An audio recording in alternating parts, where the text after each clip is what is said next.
जरा सोचिए, एक ऐसी जगह जहां महीनों तक सूरज डूबता ही नहीं, पर वहां का राजा साइकिल से ऑफिस जाता है। एक ऐसी धरती जहां प्रकृति के नियम इतने अलग हैं कि वहां मरना भी मना है। जी हाँ, ये है नॉर्वे, अजूबों और विरोधाभासों का देश। तो चलिए आज पता लगाते हैं कि आखिर क्या चीज है जो इस देश को इतना इतना खास बनाती है। हाँ, आपने बिल्कुल सही सुना। साल के कुछ महीने ऐसे होते हैं जब यहाँ सूरज डूबने का नाम ही नहीं लेता। इसी को कहते हैं मिडनाइट सन, यानी आधी रात का सूरज। और ये तो नॉर्वे के खजानों की बस एक छोटी सी झलक है। और देखिए, इन्हीं शानदार नज़ारों के बीच एक गजब की सादगी भी है। जरा सोचकर देखिए, देश का राजा वो खुद साइकिल चलाकर अपने ऑफिस जा रहा है, एकदम किसी आम इंसान की तरह। यही तो वो कमाल का कॉन्ट्रास्ट है जो नॉर्वे की असली पहचान है। और इन सबसे भी ज्यादा चौंकाने वाली बात, यहाँ एक ऐसी जगह है जहाँ किसी को भी मरने की इजाजत नहीं है। अब सवाल ये है कि ऐसा क्यों? चलिए, नॉर्वे की इन्हीं पहेलियों को एक एक करके सुलझाते हैं। तो चलिए सबसे पहले समझते हैं उस चीज को जो नॉर्वे में जिंदगी की लय तय करती है, और वो है सूरज के साथ इसका अनोखा रिश्ता। ये रोशनी और अंधेरे का एक ऐसा खेल है जो आर्कटिक में सब कुछ बदल देता है। देखिए, यहाँ की जिंदगी ना दो एक्सट्रीम्स के बीच चलती है। एक तरफ कभी ना खत्म होने वाली गर्मियाँ, जब सूरज डूबता ही नहीं, ये है मिडनाइट सन। और फिर ठीक इसका उल्टा पोलर नाइट, मतलब हफ्तों तक गहरा रहस्यमय अंधेरा जब सूरज दिखाई तक नहीं देता। ये सिर्फ दिन और रात का खेल नहीं है, ये वो धुन है जो इस देश की आत्मा को बनाती है। लेकिन जब वो लंबी अंधेरी रातें आती है ना, तो नॉर्वे हमें धरती का शायद सबसे बड़ा जादू दिखाता है, नॉर्दर्न लाइट्स। सोचिए, आसमान में हरी, नीली और गुलाबी रोशनी की लहरें तैर रही हैं, किसी सपने की तरह, है ना? और मजे की बात पता है क्या है? ये जादुई शो असल में सूरज से आने वाले पार्टिकल्स का हमारे एटमॉस्फेयर से टकराने का नतीजा है। अच्छा, आसमान के जादू से अब जरा जमीन पर उतरते हैं, जहां नॉर्वे की कहानी और भी ज्यादा ड्रामेटिक है। ये एक ऐसा देश है जिसे ऊंचे ऊंचे पहाड़ों और गहरे समंदर ने मिलकर गढ़ा है। और इन नज़ारों की असली पहचान है फ्योर्ड्स। अब ये क्या होते हैं? कल्पना कीजिए कि ग्लेशियर ने पहाड़ों के बीच गहरी खाई बना दी और फिर उसमें समंदर का पानी भर गया, और दोनों तरफ हजारों फीट ऊंची सीधी चट्टानें। UNESCO world heritage site Geiranger fjord इसका सबसे शानदार एग्जाम्पल है। इन विशाल चट्टानों के बीच नाव पर तैरना एक ऐसा एहसास है जिसे कभी भुलाया नहीं जा सकता। और ये देश ना ऐसी जगहों से भरा पड़ा है जो सोचने पर मजबूर कर देती हैं, जैसे ट्रोलटुंगा, यानी ट्रोल की जीभ, पत्थर का एक पतला सा टुकड़ा जो एक नीली झील के 700 मीटर ऊपर हवा में लटका हुआ है।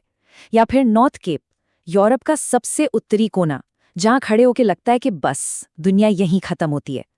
और उस फुटबॉल स्टेडियम के बारे में क्या ख्याल है, जो चारों तरफ से समंदर से घिरा है? हाँ, हेनिंग्सवेयर में, जहां मिडनाइट सन की रोशनी में मैच होते हैं।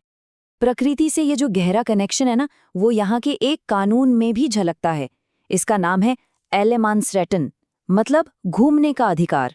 ये कानून हर किसी को पहाड़ों में, जंगलों में कहीं भी हाइक करने और कैंप करने की पूरी आज़ादी देता है। ये सिर्फ एक कानून नहीं है, ये एक सोच है कि प्रकृति पर सबका हक है, और इसीलिए स्कीइंग, हाइकिंग, ये सब यहाँ के लोगों की जिंदगी का हिस्सा हैं। तो अब सवाल ये उठता है कि प्रकृति की इतने एक्सट्रीम्स के बीच रहने वाला ये देश अपने लोगों के लिए इतनी ज्यादा खुशहाली और सुरक्षा कैसे मैनेज करता है? आखिर इसका फॉर्मूला क्या है? इसका जवाब छिपा है नॉर्वे के तेल और गैस के खजानों में। लेकिन कई और देशों की तरह इस पैसे को उड़ाने के बजाय नॉर्वे ने एक बिल्कुल ही अलग रास्ता चुना। वो इस सारी दौलत को दुनिया के सबसे बड़े सॉवरेन वेल्थ फंड में इन्वेस्ट करते हैं। इसे देश का एक बहुत बड़ा सेविंग्स अकाउंट समझिए, जो आने वाली पीढ़ियों के भविष्य को भी सिक्योर करता है। और इस मॉडल का नतीजा देखिए, हर नागरिक के लिए एजुकेशन और हेल्थ केयर बिल्कुल मुफ्त। यहाँ लोगों की औसत उम्र 82 साल से ज्यादा है, और ये देश लगातार दुनिया के टॉप 5 सबसे खुशहाल देशों में अपनी जगह बनाता है। ये इस बात का सीधा सबूत है कि जब देश की दौलत को लोगों की भलाई में लगाया जाता है तो नतीजे कमाल के होते हैं। लेकिन रुकिए, नॉर्वे की कहानी सिर्फ खूबसूरत नज़ारों और सोशल मॉडल पर खत्म नहीं होती। ये देश कुछ बहुत ही अजीब और हैरान करने वाले कानूनों से भी भरा है, और यकीन मानिए, ये सुनकर सब चौंक जाएंगे। तो चलिए वापस उसी सवाल पर लौटते हैं जो हमने शुरू में छोड़ा था। आखिर स्वालबार्ड नाम के द्वीप पर मरना मना क्यों है? इसकी वजह साइंटिफिक है और थोड़ी डरावनी भी है। देखिए, यहाँ की जमीन हमेशा बर्फ की तरह जमी रहती है, जिसे पर्माफ्रॉस्ट कहते हैं। इस ठंडे तापमान में शरीर कभी डिकम्पोज नहीं होते, मतलब सड़ते नहीं हैं। हालत ये है कि 100 साल पुराने शवों में भी जिंदा वायरस पाए गए हैं। तो बस किसी भी तरह के खतरे से बचने के लिए जो लोग बहुत बीमार या बुजुर्ग होते हैं, उन्हें जिंदगी के आखिरी दिनों के लिए मेनलैंड नॉर्वे भेज दिया जाता है। और अजीब बातों का सिलसिला यहीं खत्म नहीं होता। क्या कोई जानता है कि इसी स्वालबार्ड द्वीप पर इंसानों से ज्यादा पोला बेर रहते हैं, या ये कि नॉर्वे की जेलें किसी होटल या कम्युनिटी सेंटर जैसी दिखती हैं?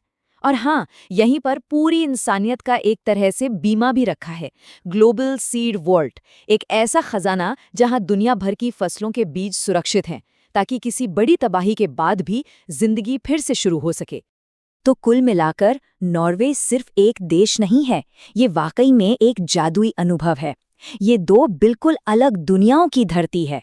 एक तरफ मिडनाइट सन की कभी न खत्म होने वाली रोशनी, तो दूसरी तरफ नॉर्दर्न लाइट्स का आसमानी नाच। एक तरफ फ्योर्ड्स का गहरा शांत पानी, तो दूसरी तरफ पहाड़ों की कठोर सच्चाई। और नॉर्वे की ये कहानी हमें एक बहुत ज़रूरी सवाल के साथ छोड़ जाती है। हम एक ऐसे समाज से क्या सीख सकते हैं जो प्रकृति से मिली दौलत का इस्तेमाल सिर्फ आज के लिए नहीं, बल्कि अपने सभी लोगों के लिए एक खुशहाल और सस्टेनेबल भविष्य बनाने में करता है।